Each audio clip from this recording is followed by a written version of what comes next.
Young people from across Cape Town and the Western Cape are taking centre stage at the amphitheatre at the V&A waterfront today, where one of a myriad of events is taking place to mark and to commemorate Youth Day.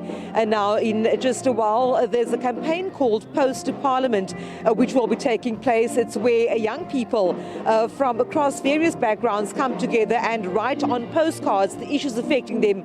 Of course, gender-based violence, one of the biggest problems and challenges facing young people in South Africa at the moment. And joining me to talk about this campaign is Emily O'Ryan.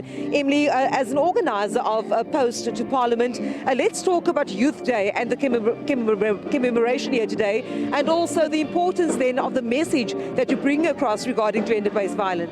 For sure. The message is that, our kids are hurting and we want them to get healing. And we don't have time to wait for the government to come up with a long strategy and to implement it. We're going to find it amongst ourselves as youth and be heard in the process. So what exactly does the Post to Parliament campaign entail? And also I see quite a bit of young people on stage at the moment. So talk to us a bit about who you are targeting, who's involved in this project, which young people from which schools? Right. So we're targeting especially school kids. We want to provide them with a space to talk about how gender-based violence impacts them. So our goal is that we take postcards into schools and we ask children to write. And in that healing and writing process, we can then take those postcards to the minister, have the minister read directly from the youth voice. And that's exactly what we're going to be doing on Monday after today. So tell us about the kind of work that you are doing with young people. You talk about the hurt that young people are facing with regards to gender-based violence. We know that in many homes across the country, domestic violence plays a huge role, impacts young learners, whether they're at school, whether they are students at university.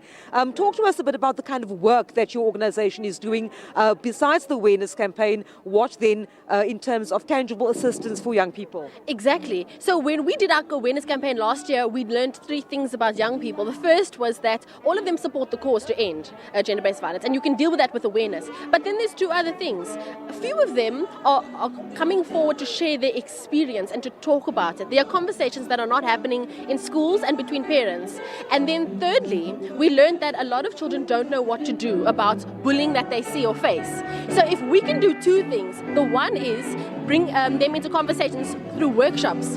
We partner with organizations and we provide workshops where they can speak, and then we also do workshops with neighboring community workers, so we can put them into a referral system so they know where to go other than police when they see and feel and experience gender-based violence in their local community. Now, I know that a little later on we're going to see young people writing on the postcards. At the moment, still quite a bit of excitement with some music, musicians also dancing and so on.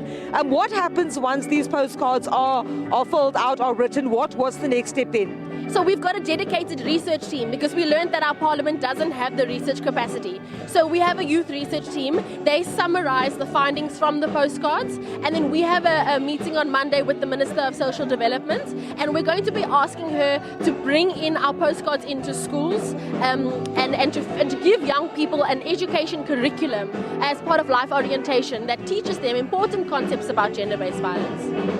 Emily, thank you so much for speaking to me. Of course, Emily O'Ryan there from Post to Parliament, explaining to us exactly what today's event here at the waterfront in Cape Town, the V&A waterfront, is all about, and also explaining their role in making sure that issues around gender-based violence affecting young people are indeed taken to the relevant authorities to address, especially as one of the major messages they're bringing across on Youth Day today.